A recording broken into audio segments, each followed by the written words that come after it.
Y para ello, bueno, pues vamos a dar inicio a este tema. Fíjense bien que desde la creación del mundo, pues Dios se ha relacionado con los hombres. Y como Dios es justo, siempre ha exigido lo mismo, obediencia a su voluntad. Eso es ya lo que nos tenemos que aprender propiamente de memoria.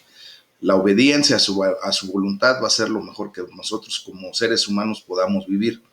A medida que el hombre camine con Dios, cumpliendo con su voluntad, o sea, con la voluntad de Dios, no con la voluntad del hombre, pues esta relación va a perdurar. Y no porque Dios quiera hacerse a un lado, no porque Dios quiera quitarse del camino, sino más bien porque nosotros, como lo aprendíamos el día de ayer a través de la predicación, cuando nos sentimos con una carga, con un sentimiento de culpa, nosotros somos los que nos empezamos a alejar. Cuando tenemos esa situación de desobediencia, somos los que procuramos alejarnos de Dios, por eso de tener ese sentimiento de culpa. Entonces, la desobediencia a la voluntad de Dios causa un quebrantamiento en esta relación, produciendo la separación entre el hombre y su creación y su creador. Y fíjense cómo lo declaramos, es del hombre a su creador. Entonces, vemos cómo Dios en su infinito amor y misericordia ha actuado en todo momento para resolver este problema de separación a causa del pecado, porque eso es lo que verdaderamente nos separa de Dios. Dios tomó a Abraham, por ejemplo, ya lo estuvimos estudiando, y estableció un pacto con él, el pacto abrámico. ¿Ah? Este fue un pacto que iba a traer la solución al problema más grande del hombre. Este pacto, como cualquier otro pacto, poseía las promesas que iba a tener un impacto para toda la eternidad. Pero esas promesas pues siempre dependerían del cumplimiento de las cláusulas de este pacto. Ya vimos en nuestros estudios anteriores, en todo lo que fue el Pentateuco, la importancia de la frase cumplir mi pacto. ¿Y cuáles fueron las promesas del pacto con Abraham? Bueno, recordemos que ayer justamente para la gloria de Dios declaramos en ese estandarte, ¿verdad? Bendito de el nombre de nuestro Señor como el Berit, que es el Dios de pactos. Y pues la palabra de Dios, acuérdense que de alguna o de otra manera el Espíritu Santo siempre la liga y tal pareciera que estamos hablando siempre el mismo tema. Y es una bendición el poder entender cómo cuando estamos deseosos de que sea el Espíritu Santo que nos hable, Él siempre va a traer los temas bien ligaditos, mis amados hermanos. Tal pareciera que hubiera una superconexión entre nosotros. Simplemente el día de ayer, curiosamente, yo no tuve la oportunidad de sacar la corona y uno de los hermanos servidores que sacó la corona ni siquiera me preguntó cuál tenía que ser y tampoco el estandarte. Y dentro de la prédica, sin habernos puesto en ningún momento de acuerdo con el hermano Jorge, utiliza justamente la declaración de Isaías, en donde se declara al príncipe de paz, ¿verdad? Entonces, en ese entendido, vemos cómo el Espíritu Santo nos lleva en una unidad, en un mismo sentir, en un mismo espíritu propiamente. Y ahora la liga completa con respecto a el Berit, a ese Dios de pactos. Y volvemos a tomar el tema de pacto, ¿verdad? Bueno, pues las promesas del pacto con Abraham, que se dieron allá en Génesis capítulo 12 y el capítulo 15, era de que Dios haría una nación grande a través de su simiente, o sea, de sus generaciones vendría a formalizar una nación grande, poderosa. Les daría una tierra, les prometió una tierra, ¿verdad? Y bueno, también a Abraham le dijo que de su descendencia, a partir de él, haría y te traería una bendición y serían una bendición para todas las familias de la tierra. Se ha cumplido cada una de esas promesas a cabalidad, al pie de la letra. Dios ha establecido a Israel, al pueblo de Israel, como una gran nación. Déjenme decirles que está considerada como una nación de primer mundo. les dio la tierra prometida, ¿verdad? Allí en Canaán, la tierra que fluye leche y miel, y hasta el día de hoy han sido una gran bendición para todos nosotros. Eh, bueno, entonces vemos cómo en el estudio del Pentateuco, Dios tomó a un hombre, a Abraham propiamente, lo cuidó, lo bendijo hasta el momento en que su descendencia ya contaban alrededor de 600,000 hombres a pie, sin contar mujeres y sin contar niños, así como una gran cantidad de personas adicionales.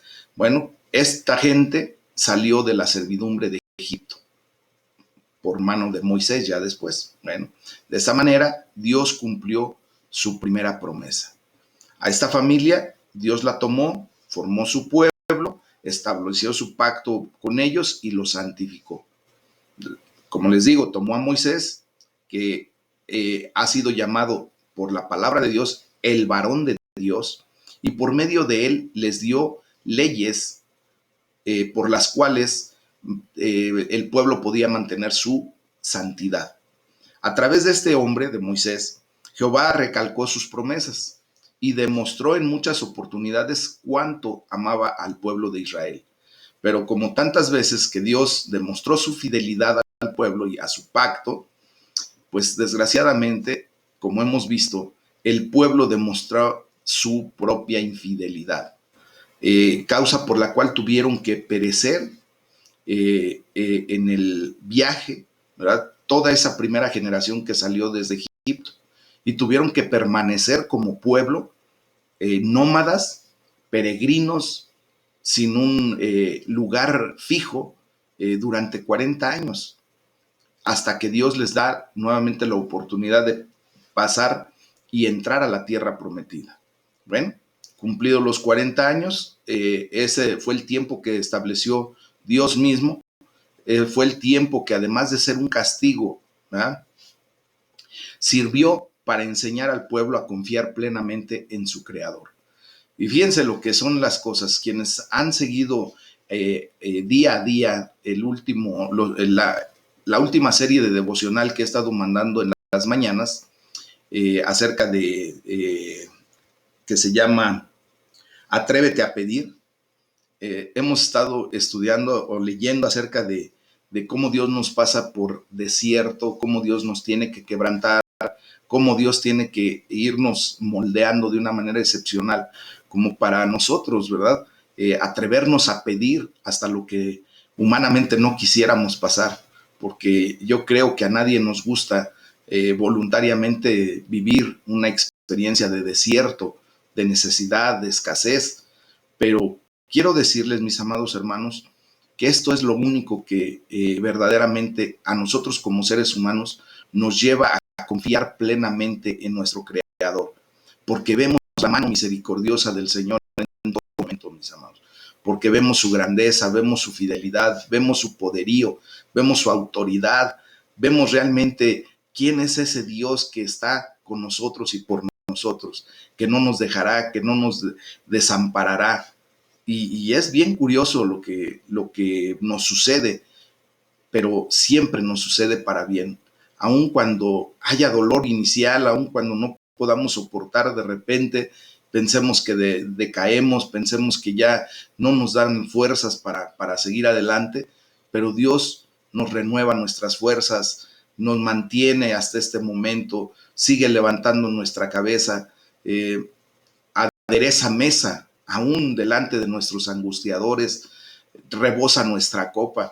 Mis amados, esto es lo que nosotros tenemos que comprender de lo que es el estudio, de lo que fue o lo que se considera como lo que es la sombra de lo que había de venir.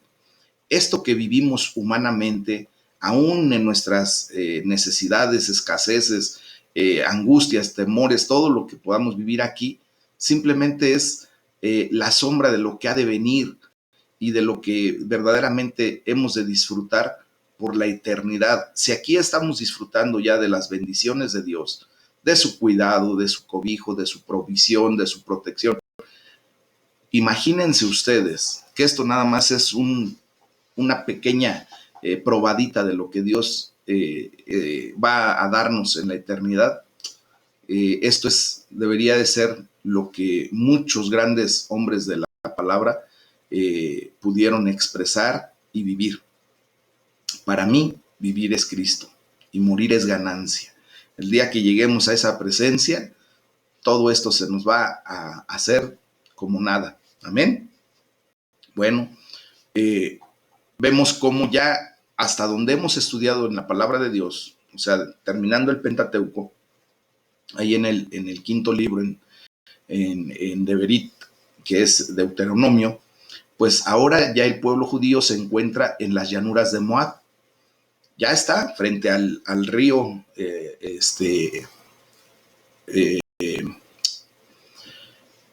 propiamente para poder pasar el río Jordán, y está viendo ya la ciudad de Jericó, propiamente, ¿verdad? Está esperando solamente la oportunidad de entrar a esa tierra.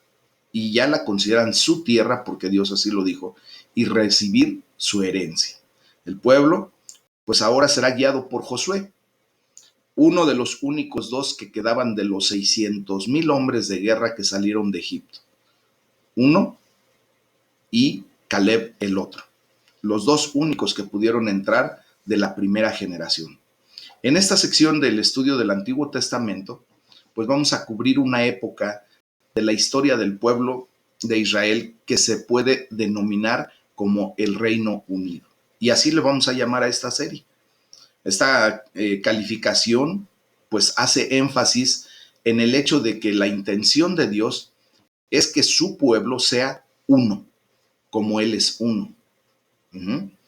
Gracias a esta unidad planeada y exigida por Dios mismo y a la obediencia incondicional a sus mandatos y ordenanzas, Dios los va a bendecir con la promesa que había hecho a los padres y que ha ratificado a esta nueva generación que se encuentra ya en las puertas, ¿verdad?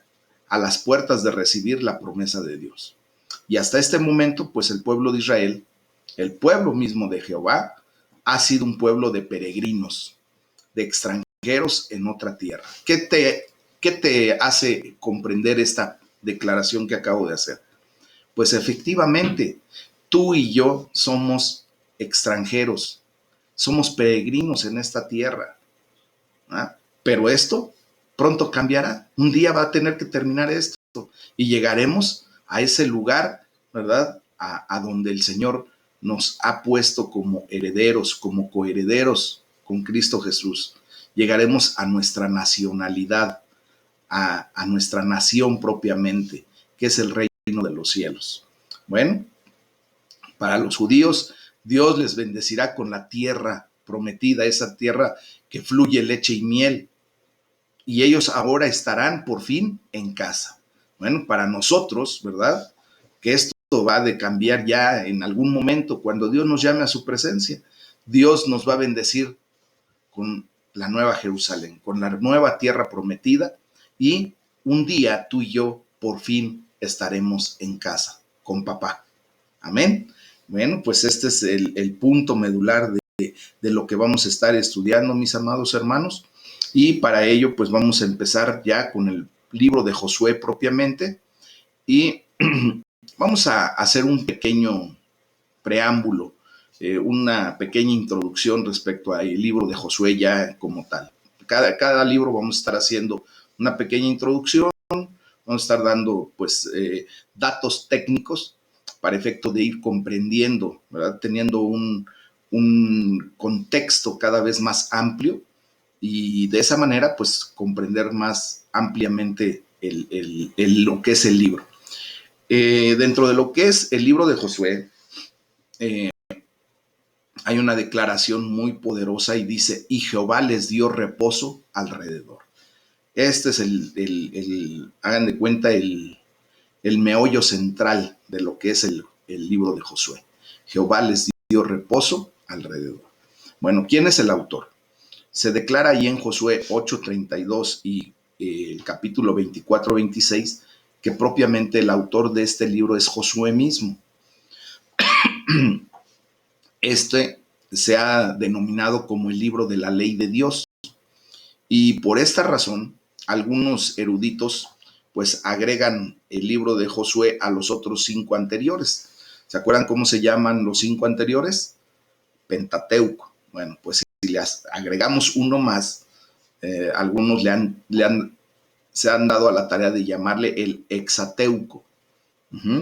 Pero para nosotros, pues simplemente es el libro de la ley de Dios. Y vamos a empezar a generarlo como esa condición. El nombre del libro, propiamente, pues proviene del personaje principal del libro, que es Josué mismo. Y también viene por ser él mismo el autor. Por eso se le nombra Josué. Ahora, el hombre Josué, ¿qué es? Bueno, su nombre original fue Oseas, en el hebreo Oshea. Pero Moisés cambia su nombre a Josué, Yehoshua, que significa Jehová salva. Este hombre nació en Egipto. Recuerden que es uno de los jóvenes en ese momento cuando salen de la esclavitud. Él proviene de la tribu de Efraín y era un hombre muy joven en el momento del éxodo. Debía pasar por lo menos de los 20 años, puesto que fue contado, ¿verdad?, como un hombre de guerra.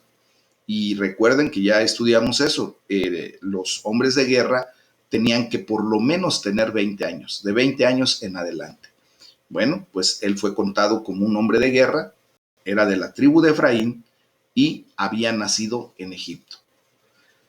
Desde joven fue siervo de Moisés, estuvo muy pegadito a su maestro propiamente y se convirtió desde muy joven en el segundo al mando del pueblo de Dios en el trayecto del éxodo, en todo ese peregrinar. Siempre estuvo a la par, bueno, junto, no al mismo nivel de Moisés, puesto que Moisés era el líder principal, pero Josué siempre estuvo pegadito a él. Fue un hombre probado como líder militar.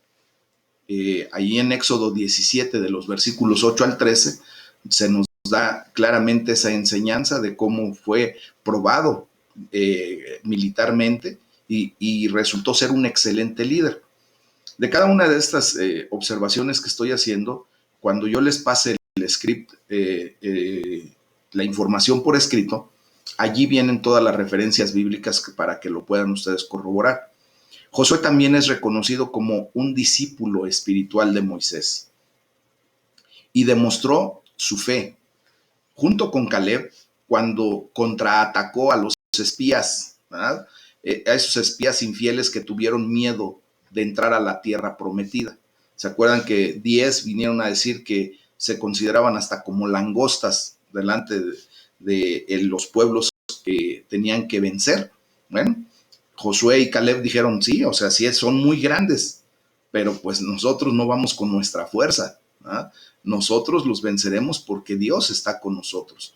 Y entonces ellos dos pues muestran una gran fe por lo que habían visto de lo que Dios hacía con su poder, con su autoridad, con su amor, con su misericordia por el pueblo de Israel.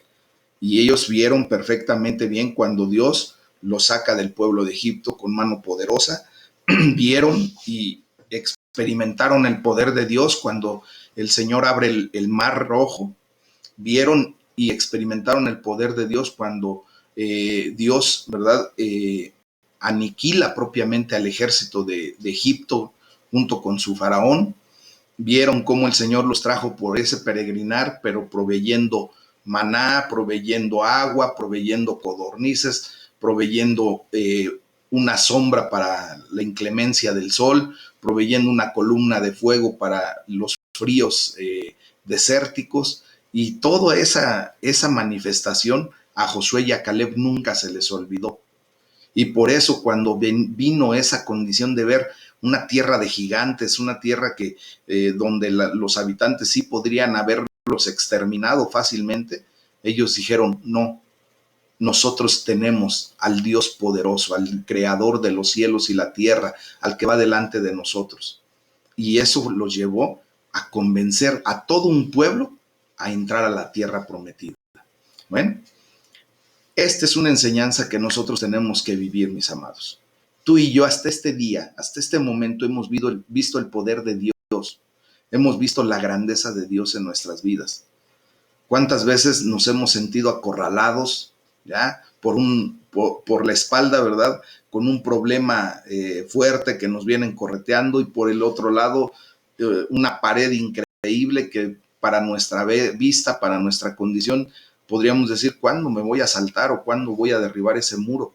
Bueno, solamente recuerda que hasta hoy el Señor te ha sacado de ese tipo de condiciones, y te ha sacado para su gloria, para que tú, igual que Josué y Caleb, muestres tu fe en medio de ese tipo de circunstancias y declares en todo momento que tú tienes al Dios Todopoderoso contigo, al que te respalda, al que va a abrir la brecha en el momento en que sea estrictamente necesario.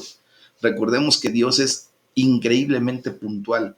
Él no va a llegar antes ni después, pero el hecho de que llegue en el momento en el que llega no significa que no va a llegar. A lo mejor tú, en tu desespero, piensas que no va a llegar la provisión, que no va a llegar la solución a tu problema, pero el Señor te ha sacado una y otra y otra y otra vez en el momento preciso. Esto nada más te tiene que llevar a entender que Dios está probando tu fe cada día más. Y si hoy permites que el Señor se muestre con todo el poder y la autoridad que Él tiene, vas a ver cómo Dios te vuelve a rescatar de la condición. Y así es como Dios nos quiere llevar. Ahora, ¿por qué no te da todo de un tiro? Lo que tú necesitaras como para salir de problemas y sals, ya. Porque Dios conoce nuestros corazones, mis amados. Y Dios sabe que si en este momento te da todo, corres el riesgo tú, no Él, tú, de después olvidarte de lo que Dios hizo por ti. Y eso muchas ocasiones nos lleva a abortar lo que Dios venía haciendo en nuestra vida, en esa transformación completa, correcta, porque Él un día nos va a presentar a sí mismo sin mancha, sin arruga, ¿verdad? De una manera excepcional. Entonces, dejemos que Dios sea Dios y sigamos viviendo el día a día. No nos angustiemos, mis amados. Dios está dándonos paciencia y nos está fortaleciendo en todo momento. Bueno, retomando el tema, a pesar de que fue un aprendiz Josué directo de Moisés y de sus cualidades de líder, Moisés lo eligió como su asesor únicamente después de haber recibido palabra de Dios. O sea, Moisés tuvo a bien comprender que no iba a ser el nombramiento por el hombre de quien iba a sucederle en autoridad y en funciones, sino que Moisés entendió correctamente que es Dios el que quita y pone autoridades en su pueblo, ¿verdad? Entonces, en ese sentido, Moisés pudo haberlo levantado como el gran líder que era Josué, pero no lo hizo hasta que vino palabra de Dios, y entonces fue que Moisés lo llama a esa situación. Eso lo podemos ver en Números 27, en Deuteronomio 1 y en Deuteronomio 3. Ahora, Moisés, propiamente por palabra de Dios, le delega dos responsabilidades a Josué. ¿Cuáles fueron esas responsabilidades? La primera es que él tenía que ser un líder militar para tomar la tierra prometida, porque iban a entrar, ¿verdad?, a poseer la tierra, pero iba a haber resistencia. Por lo tanto, él se tenía que levantar como un líder militar. La segunda responsabilidad que le confirieron a Josué era la de ser administrador para repartir la tierra. Esas eran las dos responsabilidades primordiales que Dios le estaba dando a Josué. ¿Cuál es el propósito de este libro? Bueno, el propósito de este libro es demostrar cómo Dios cumple sus promesas. Y de aquí vamos a tener una enseñanza grandísima. Y tenemos que hacerlo nuestro, mis amados. Incluso, fíjense bien, sin la presencia del superlíder que era Moisés. ¿Por qué? Porque nosotros tenemos que aprender a ver que Dios levanta liderazgos, Dios levanta autoridades, pero para su gloria. Si ese líder, ese liderazgo falla, pues nosotros vamos a ver entonces la mano de Dios en el liderazgo absoluto y va a poner orden. ¿Ah? Entonces Dios cumple sus promesas aún sin la presencia del liderazgo de Moisés mismo. Dios siempre va a ser fiel a la parte que le corresponde en el pacto, pero también a ser responsable o corresponsable al pueblo para ser fiel en su parte. Recuerden que Dios siempre va a cumplir su palabra, pero si el hombre decide romper el pacto, no cumplir con su parte proporcional de fidelidad a ese pacto, pues es el hombre el que desgraciadamente trae las consecuencias de la ruptura de un contrato, de un pacto. ¿Ok? Las palabras clave que vamos a estar estudiando a través de este libro, a lo largo de este libro, es, por ejemplo, la palabra dar. Esta palabra se repite 68 veces en el libro y pone énfasis en el hecho de que lo que van a recibir es un don, es un regalo, es algo que no merecían propiamente, pero que la misericordia, el amor de Dios, la gracia de Dios, se ve manifiesta al darles esa tierra y ellos al tomarla tenían que aprender a dar. Por eso el Señor es muy enfático de que cuando nos da a nosotros algo, tenemos que aprender a dar, porque de esta manera es que nosotros volvemos a recibir. Y esa es la mecánica que Dios quiso utilizar. Tú estás llamado a dar tus diezmos, tus ofrendas, claro, pero es para que se cumpla, ¿verdad? Esa dinámica, para que nosotros no seamos capaces de romper con ese ciclo que Dios estableció para que siga fluyendo todo lo que debe de fluir. Tú no quieres ver estacionada tu economía, pues aprende a sembrar para que de esa manera puedas cosechar. Tú no quieres ver frenada tu relación de matrimonio, pues aprende a sembrar en tu matrimonio para que tú también coseches. Ahora, acuérdense que hay siembras escalonadas, mis amados hermanos.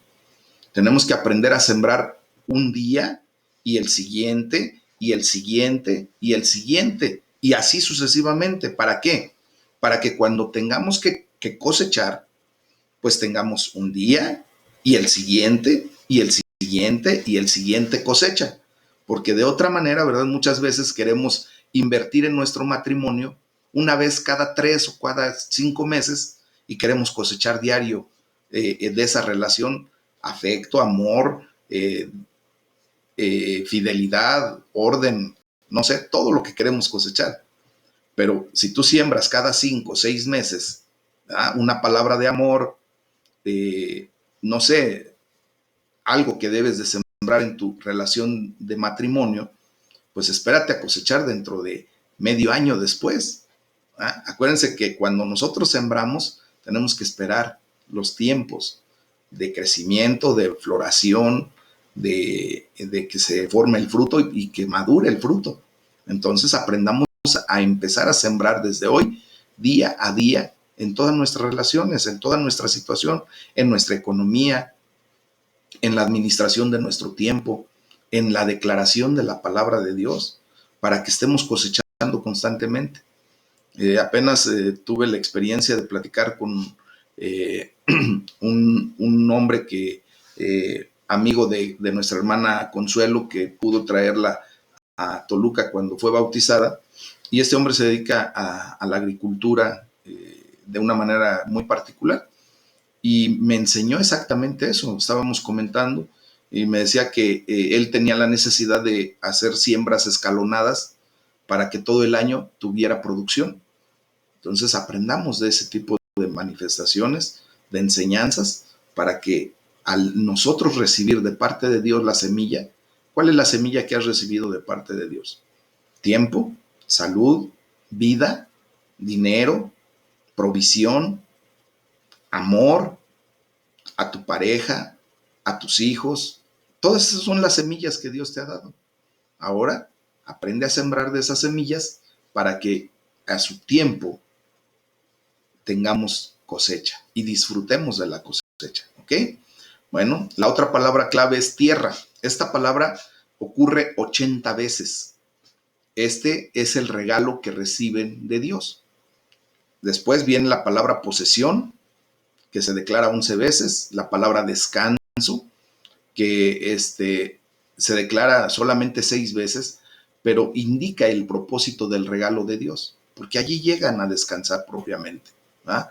De ese peregrinaje, de esa condición de ser nómadas, de tener que recoger todo el tabernáculo, todo el campamento, caminar un tiempo y volver a armar todas sus casas de campaña, el tabernáculo, y otra vez estacionarse un ratito y otra vez durante 40 años esa manifestación llega al periodo de descanso, en el reposo, en donde el Señor les dice: aquí ustedes se van a establecer y ya no van a necesitar estar como peregrinos. ¿Ah?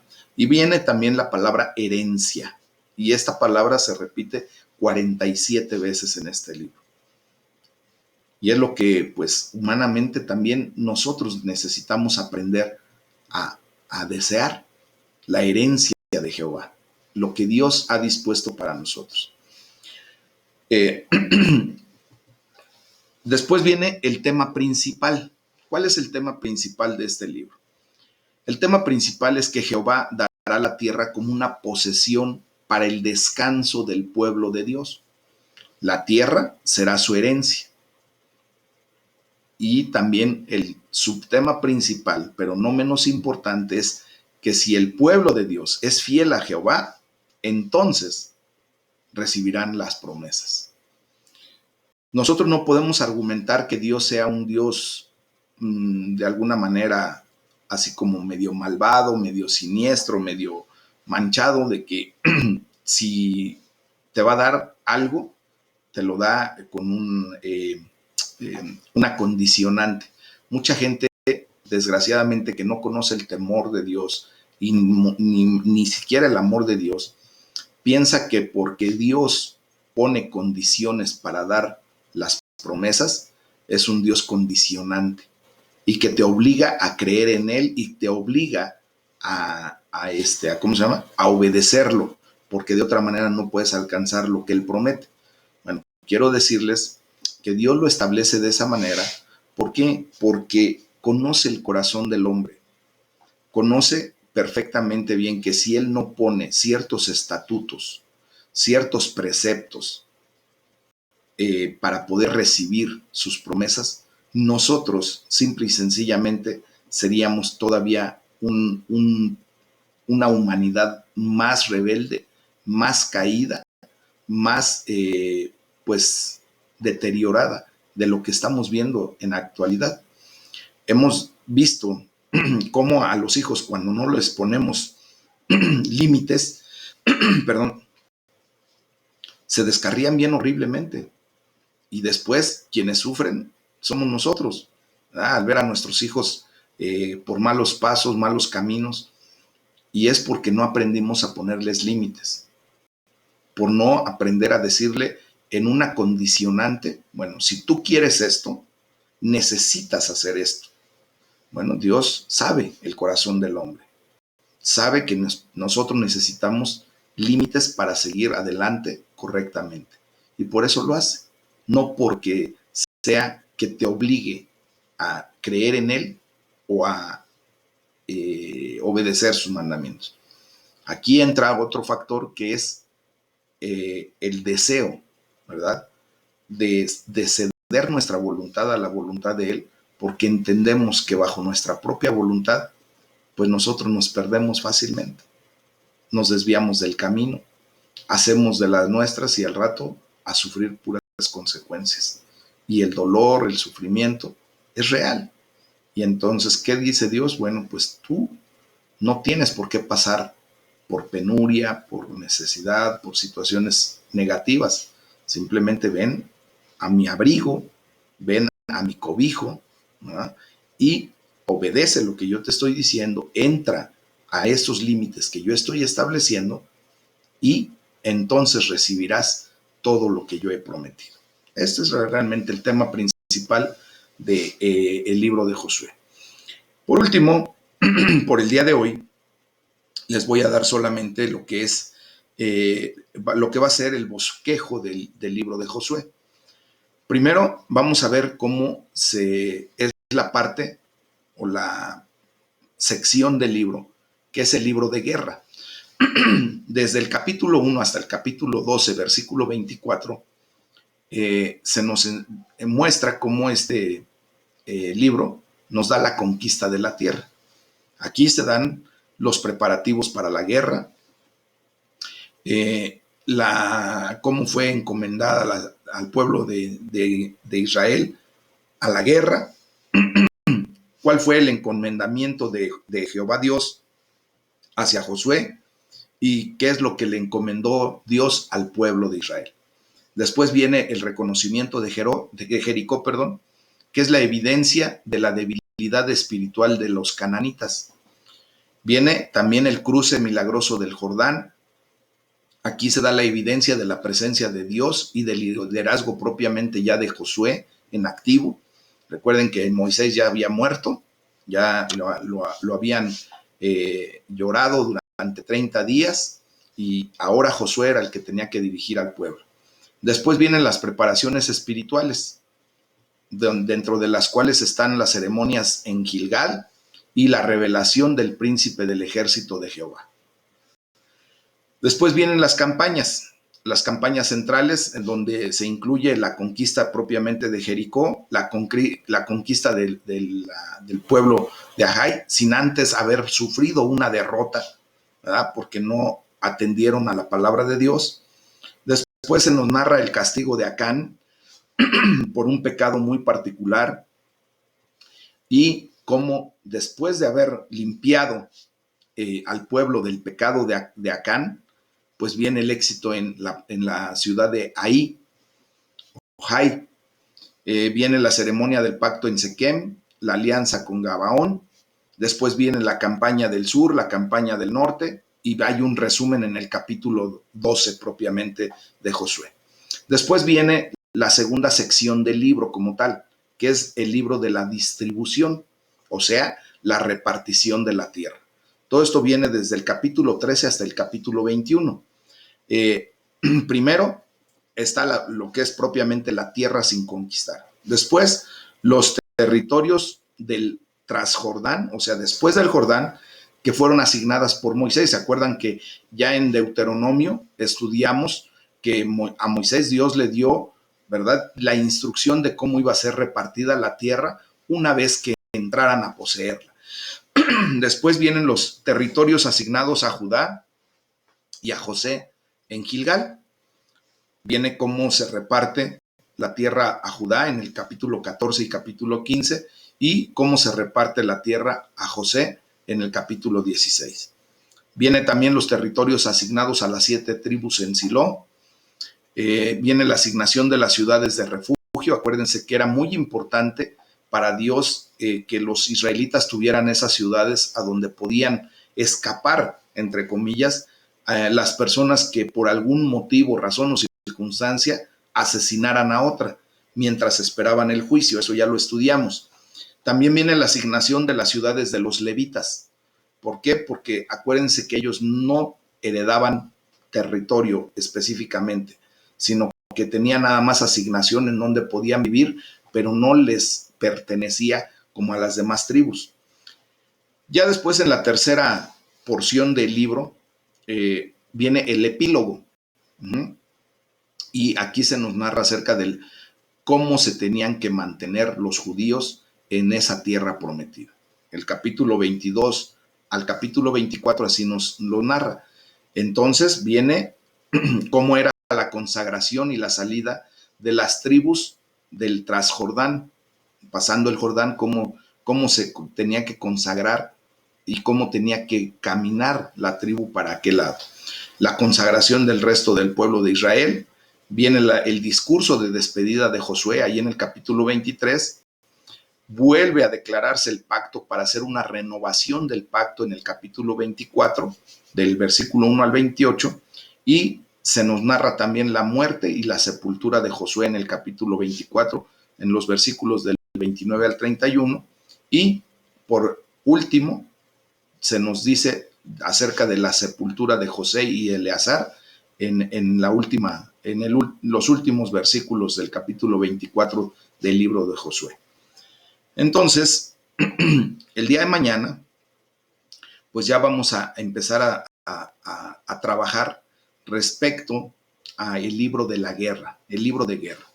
¿Cómo fue la conquista de la tierra prometida? Para lo cual les voy a pedir que por favor puedan ustedes estudiar del capítulo 1 al capítulo 12, versículo 24 del libro de Josué, para que podamos empezar a tomar ya forma respecto al libro como tal. Y de allí nos vamos a ir libro por libro hasta que Dios permita que estudiemos la palabra de Dios completa, la Biblia completa, esos 66 maravillosos libros que conforman esa biblioteca espiritual para nosotros, y podamos ir desmenuzando, desglosando cada vez más esta información, ¿ok? Entonces, les pido de favor que lean el día de hoy. Son porciones grandes. Si tienen tiempo, léanlo, por favor, del capítulo 1 al capítulo 12, versículo 24, y a partir de mañana entramos en materia a lo que es propiamente ya el libro de Josué, ¿ok? Vamos a ver mañana los preparativos para la guerra, ¿ok? Y pues vamos a ver qué va a pasar. Es el tema del día de hoy, mis amados hermanos. Vamos a orar